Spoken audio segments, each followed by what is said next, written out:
तो फाइनली आप सभी का फिर से इस नए और इन्फॉर्मेटिव वीडियो पर मैं स्वागत करता हूं। एक महत्वपूर्ण जानकारी जो है निकल के सामने आई है, जिसके बारे में आपको इस वीडियो में जानकारी देखने को मिलेगी। जी हां, आप सभी को अच्छे तरीके से मालूम है कि आंगनवाड़ी सेविकाओं को शुरू से लेकर अभी तक मानदेय दिया जाता है और मानदेय जो है काफी कम है। वेतनमान देने से उनको अस्थायी कर्मचारी माना जाएगा और जिस प्रकार सरकार महंगाई भत्ते में बढ़ोतरी करती है या वेतनमान में बढ़ोतरी करती है, इसका फायदा सेविकाओं सहायिकाओं को भी भविष्य में देखने को मिलेगा। लेकिन सबसे बड़ी बात है कि सरकार इस पर ध्यान नहीं देती है। इसके अलावा जो पोषाहार खरीद के लिए पैसा मिलता है THR का, उस राशि में भी जो है काफी सारी चीजों का मूल्य जो है बाजार मूल्य से काफी कम है। बहुत पहले के हिसाब से दिया था, जो अपडेट नहीं है। तो इन सभी चीजों पर ध्यान देने के लिए मधुबनी जिले के जो यूनियन है उनके द्वारा मीटिंग में यह बात की गई और मुद्दा उठाया गया ग्रेच्युटी पेंशन के संबंध में। चलिए हम खबर आगे हम आपको दिखा दें। तो आप सभी लोग इस पूरे वीडियो को ध्यान से देखिएगा। मधुबनी जिले की खबर मैं आपको दिखा रहा हूँ। लिखा गया है, बड़ा शीर्षक है कि सेविकाओं सहायिकाओं को मानदेय के बजाय सरकार वेतनमान दे और पोषाहार का जो पैसा मिलता है वह बाजार दर पर ही उपलब्ध कराया जाए।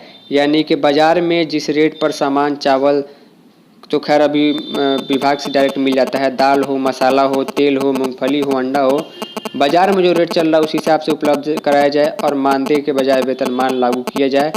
बिहार राज्य आंगनबाड़ी कर्मचारी यूनियन की जिला कमेटी की बैठक में जो चीज़ें जो है सामने आई हैं।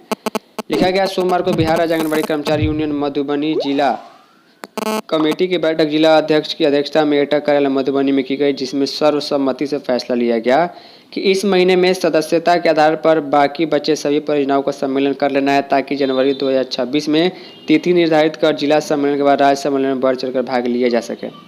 बैठक को संबोधित करते हुए जिला महासचिव ने कहा कि सेविका सहायिकाओं की महिला पर्यवेक्षिका CDPO और अन्य पदाधिकारी के द्वारा घोर प्रताड़ना की जा रही है, जिसे संगठन बर्दाश्त नहीं करेगी।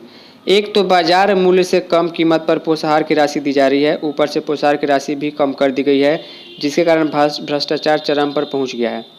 इसलिए संगठन सरकार से मांग करती है कि पोषाहार बाजार दर पर उपलब्ध कराए।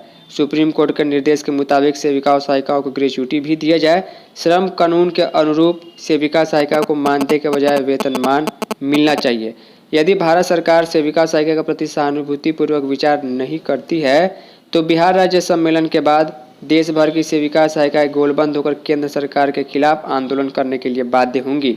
श्रम कानून में संशोधन, निजीकरण, उदारीकरण, ठेका प्रथा, मानदेय प्रथा पर रोक लगाई जाए और सेविकाओं सहायिकाओं को रिटायरमेंट के समय पैसा, पेंशन, ग्रेच्युटी, प्रोविडेंट फंड सहित अन्य सामाजिक सुरक्षाओं का भी लाभ दिया जाए। नहीं तो उच्च न्यायालय के अनुसार अन्य कार्यों में नहीं लगाया जाए, नहीं तो कार्य जो है आंदोलन किया जाएगा। तो आंदोलन करने के लिए यहाँ पर इन सारे मांगों को उठाया गया, जिसमें से काफ़ी सारी मांगें बिल्कुल जायज़ और सही है। देखने वाली बात है कि सरकार आखिर कब तक इस पर विचार करती है। इस वीडियो में इतना ही। धन्यवाद।